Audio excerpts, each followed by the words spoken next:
give you some background on myself, it might be helpful to also note that before I started investing, my first startup raised a few $100 million. My second startup raised, actually, we just did a pre-seed and seed, and then we sold it to a larger company, and that company IPO'd. So I've kind of seen the full journey of raising money and what that looks like.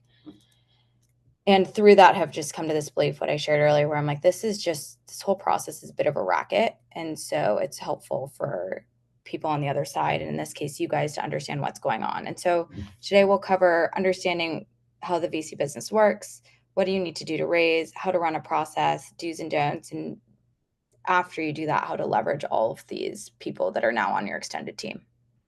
So I like to start here because this is something no one really explained to me, that investors are really in the business of trying to figure out how a single investment can return their fund. And so depending on what the VC's portfolio construction is, you can figure out how big do they need the exit to be. So if it's a fund that only makes a few investments, or call it like 10, then they likely need, assuming the entry price is the same, and assuming no dilution, which isn't true, they'll need you to at least 10x to return their fund. And that is the benchmark. And as most VCs right now have larger portfolios, many people are looking for 100x's. I've even heard people say 1000x's. Like, I was on the call with one of my LPs and I was talking about how I thought a company could be like a few $1 billion. And they basically laughed at me and were like, we aren't going for a few $1 billion. You need at least tens of billions of dollars.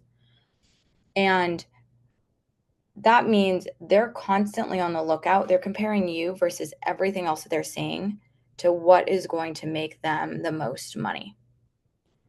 And different funds have different ways of doing this. So if you are a multi-stage fund, that means they are looking at everything from pre-seed, which really has to return their fund for them to take on that amount of risk, to some of these funds also do liquids.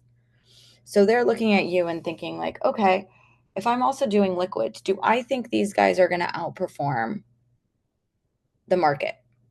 Can you be Bitcoin between a bear and a bull? But Bitcoin now might be a little bit more saturated than some of these other coins, but you get the point. And so depending on what they're looking at, it's not just like, are you the best NFT marketplace on Bitcoin? It's literally, of all the ways that I can make money, are you the person who I'm going to give my capital to turn it into more money? And it's your job to say yes.